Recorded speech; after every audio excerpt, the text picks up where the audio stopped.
오늘 오후에 주시는 하나님의 말씀은 마태복음 1장 1절에서 6절입니다. 마태복음 1장 1절에서 6절 말씀입니다. 제가 낭독합니다. 아브라함과 다윗의 자손 예수 그리스도의 계보라.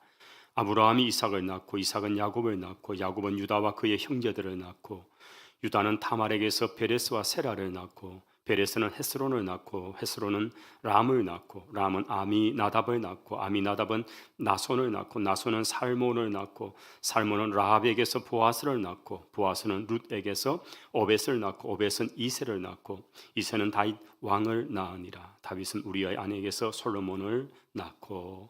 아멘. 6절까지 말씀입니다. 이제 우리 로이크롬 하프 찬양단 은혜로운 찬양 그리고 이어서 이동희 목사님 말씀을 전가하시겠습니다.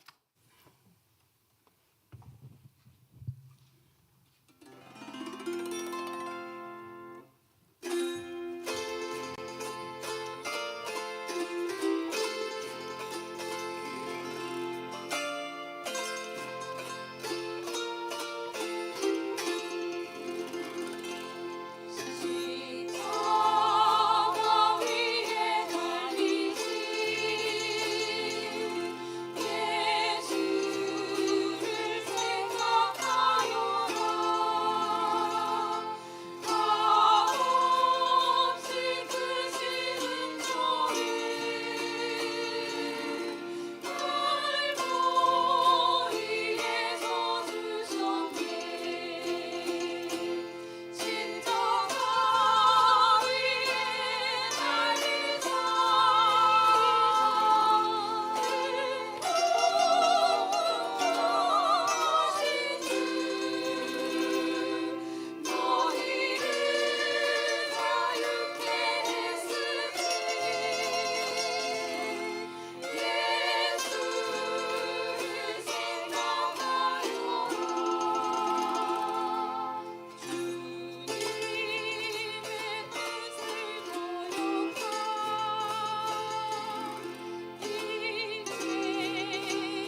예수 그리스도의 계보, 예수 그리스도의 계보라고 하는 제목으로 여러분들과 함께 은혜 나누겠습니다. 우리가 신약 성경 읽기를 다짐하면서 신약 성경 마태복음을 펼칩니다. 그런데 마태복음 1장 족보를 읽으면서 당황을 합니다. 그리고 생각하기를 성경이 재미없네 라는 생각을 합니다. 예수님에 관한 재밌는 스토리가 적혀 있는 줄 알았는데 생소한 족보가 적혀 있기 때문입니다.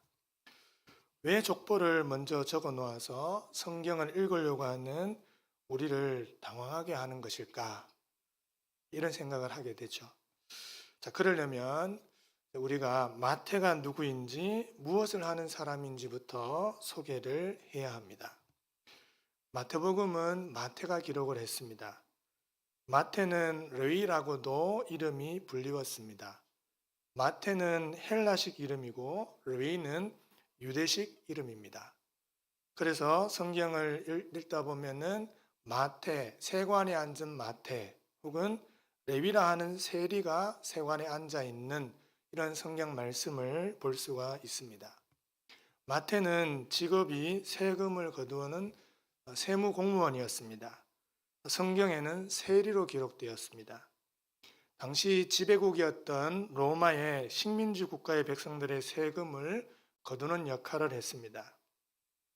세리라는 직업은 아무리 정직하게 해도 일반 사람들의 오해를 받았습니다. 세리라는 직업이 세금을 과도하게 거두어서 일부는 자기가 가지고 나머지는 로마에 바친다는 오해와 선입견을 가지고 있는 직업이었기 때문입니다. 그래서 죄인 취급받는 직업이었습니다. 성경에 죄인 취급받는 직업이 남자는 세리고 여자는 창기였습니다. 가장 손가락질 받는 직업이었습니다.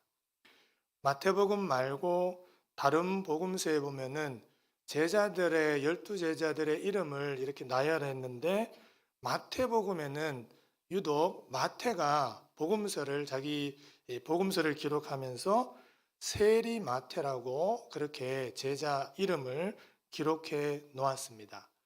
그만큼 죄인인 자신을 부르신 주님의 은혜에 감사해서 그렇게 표현을 해 놓은 것 같습니다.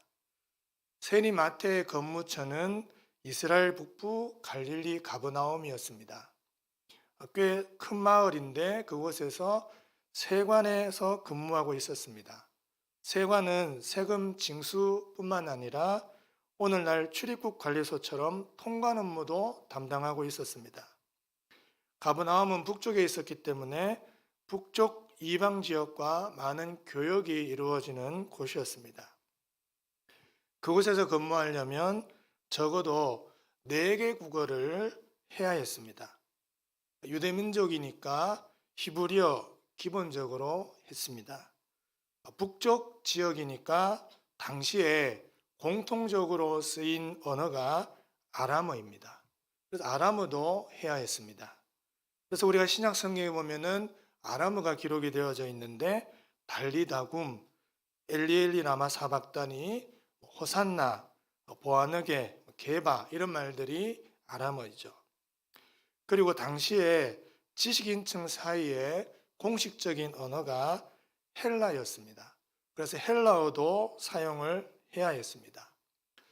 로마 지배하에서 공직 업무를 보고 있었기 때문에 그 공직 언어인 라틴어도 사용을 해야 했습니다. 이렇게 마태는 세리 근무를 하면서 4개 국어를 사용을 할 수 있었던 사람이죠. 그런 그가 예수님을 만나서 성령의 감동으로 마태복음을 기록해 놓았습니다. 마태복음을 읽기 어려운 이유는 시대순으로 기록해 놓지 않고 스토리도 연결되지 않게 기록해 놓았기 때문입니다. 마태는 주제별로 종류별로 묶어서 마태복음을 기록을 해 놓았습니다. 마치 자신이 세금을 거두면 자동차세, 재산세, 주민세 이렇게 항목을 분류해서 기록해 놓았듯이 성경도 그렇게 예수님과 관련된 말씀들을 기록해 놓았기 때문입니다. 그래서 족보, 또 설교를 모아서 설교 모음, 기적들이 있으면 기적들만 모았고, 또 비유, 종말론 이런 주제별로 종류별로 모아서 기록해 놓았습니다. 마태복음이 신약 성경의 첫 번째 책이죠. 구약 성경과 신약 성경의 다리 역할을 하고 있기 때문입니다. 마태복음을 읽어보면은 다른 복음서와 다르게 구약 성경 말씀을 인용한 것이 많이 기록되어져 있는데, 그 이유는 구약 성경에서 신약 성경을 읽을 때 부담 없이 읽도록 하기 위해서였습니다. 마태복음은 믿지 않는 유대인들을 대상으로 쓰여졌습니다. 예수님을 믿지 않기 때문에 이들의 마음을 먼저 열어야 했습니다. 그러려면 무엇이 좋을까 고민하다가 마태는 족보를 기록해 놓았습니다. 그래서 1장에 족보를 배치해 놓으면서 유대인들이 예수님에 관한 말씀을 읽어 나가려고 할 때에 유대인들이 가장 좋아하는 아브라함과 다윗을 소개했습니다. 아브라함과 다윗을 보면서 유대인들은 마음을 열었을 것입니다. 그리고 생각하기를 우리 조상들의 이야기네 하고 관심을 가지고 성경을 읽어 나가기 시작할 수가 있었겠죠. 유대인들은 어렸을 때부터 아브라함 이야기, 다윗 이야기를 들으면서 자랐기에 족보가 부담감 없이 다가왔습니다. 그렇게 마태는 족보를 통해서 유대인들의 조상 이야기를 하다가 족보 맨 마지막에 예수 그리스도를 소개합니다. 조상들의 이야기를 통해서 유대인의 마음을 활짝 열고 진짜 하고 싶은 이야기, 예수님에 관한 이야기를 자연스럽게 연결하면서 소개한 것이죠. 구약 성경 말씀을 인용하면서 이사야 선지자의 보라 처녀가 잉태하여 아들을 낳을 것이요 라고 말하면서 유대인들의 조상들이 그렇게 기다리던 메시아 그분이 예수 그리스도임을 소개했던 것입니다. 우리 1절 말씀 다시 한번 읽어보겠습니다. 1절입니다. 시작. 아브라함과 다윗의 자손 예수 그리스도의 계보라. 아브라함을 첫 번째 기록했죠. 그 이유는 아브라함이 이스라엘 백성의 시작이기 때문입니다. 아브라함을 통해서 이삭이 태어나고, 이삭을 통해서 야곱이 태어나고, 야곱을 통해서 12아들, 그리고 그 후손들이 기하급수적으로 늘어나서 400년 만에 이스라엘이라고 하는 한 나라가 되었습니다. 아브라함부터 이스라엘이라는 나라가 시작이 된 것이죠. 그리고 아브라함을 예수 그리스도와 연결시켰습니다. 왜 예수 그리스도와 연결시켰을까요? 하나님께서 아브라함을 부르셨죠. 부르시면서 말씀하시기를 너는 내 본토 친척 아비 집을 떠나서 내가 내게 보여줄 땅으로 가라. 큰 민족을 이루고 내게 복을 주어서 내 이름을 창대하게 할 것인데 너는 복이 될 것이다. 그러면서 마지막에 땅의 모든 족속이 너로 말미암아 복을 얻을 것인지라 이렇게 말씀을 했습니다. 하나님은 아브라함에게 너는 복이 될지라 땅의 모든 족속이 너로 말미암아 복을 얻게 될 것이다 약속을 했습니다. 그런데 이 약속이 조금 바뀌게 되었습니다. 이삭이 태어났습니다. 하나님께서 어느 날 모리아산에 이삭을 번제로 바치라고 말씀했습니다. 이삭을 바친 후에 하나님께서 아브라함에게 나타나셔서 어떤 말씀을 하시냐니까 내 씨로 말미암아 천하 만민이 복을 받으리니 그렇게 약속을 하셨습니다. 천하 만민, 땅의 모든 족속이 복을 받을 것인데 이번에는 내 씨로 말미암아 그렇게 하겠다고 하셨습니다. 내 씨가 누굴까? 사도 바울이 예수님 만나고 난 다음에 갈라디아서 3장 16절에 이렇게 말씀을 해주고 있습니다. 우리 갈라디아 3장 16절 말씀을 다 같이 한번 읽어보겠습니다. 이 약속들은 아브라함과 그 자손에게 말씀하신 것인데 여럿을 가리켜 그 자손들이라 하지 아니하시고 오직 한 사람을 가리켜 내 자손이라 하셨으니 곧 그리스도라. 아멘. 아브라함에게 약속하신 씨가 곧 예수 그리스도임을 말씀해 주고 있습니다. 그러므로 예수 그리스도의 족보에 아브라함을 기록한 이유는 하나님께서 아브라함에게 너와 내 후손을 인하여 온 세상이 복을 받으리라고 하는 약속이 예수님을 의해 성취되었다는 것을 보여주기 위해서입니다. 예수님을 통해서 세상 모든 민족이 복을 받게 되었습니다. 그리고 하나님께서 아브라함에게 하늘의 별과 같이 바닷가의 모래와 같이 많은 자손을 주시겠다고 약속하셨죠. 하늘의 별과 같이 많은 자손은 단순히 이스라엘 사람들만 아니라 아브라함과 같은 믿음을 가진 자들도 거기에 포함되었습니다. 또 갈라디아서 3장 7절 말씀인데 다 같이 한번 읽어보겠습니다. 그런즉 믿음으로 말미암은 자들은 아브라함의 자손인 줄 알지어다. 아멘. 예수 그리스도를 믿고 영접함으로 우리는 아브라함의 자손이 되었습니다.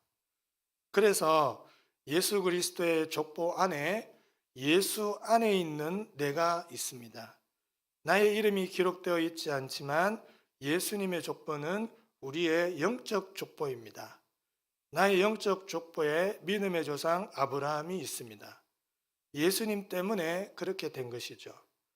그래서 하나님께서 아브라함에게 주신 그 축복이 예수 그리스도를 통해서 우리에게 전달되도록 하셨습니다.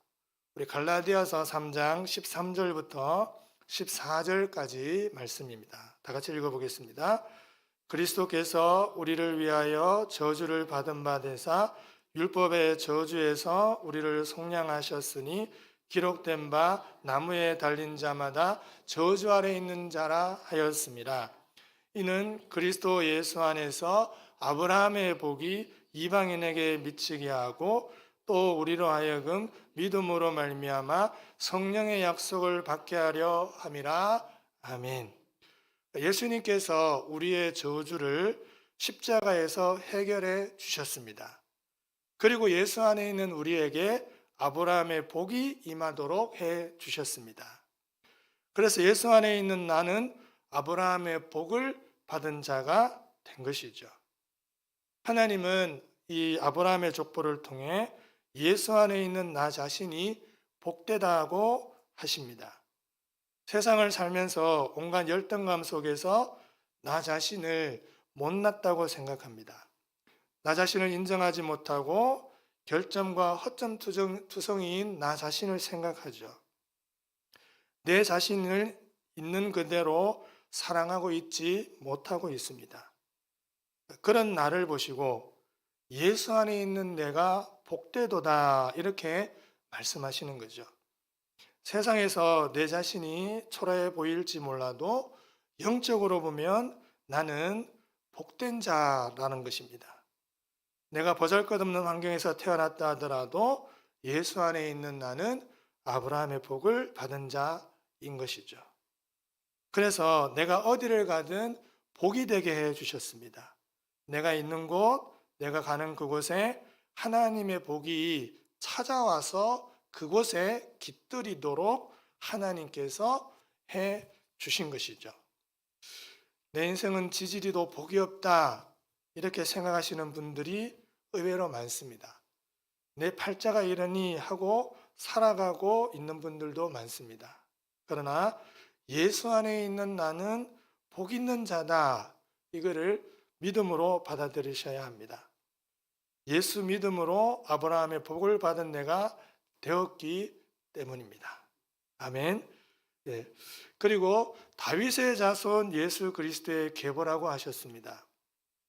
다윗을 말씀하신 이유는 하나님께서 다윗의 후손이 영원히 이스라엘을 다스릴 것이라고 약속하셨는데 그것이 예수 그리스도를 통해서 완성되는 것을 말씀하고 싶었기 때문입니다.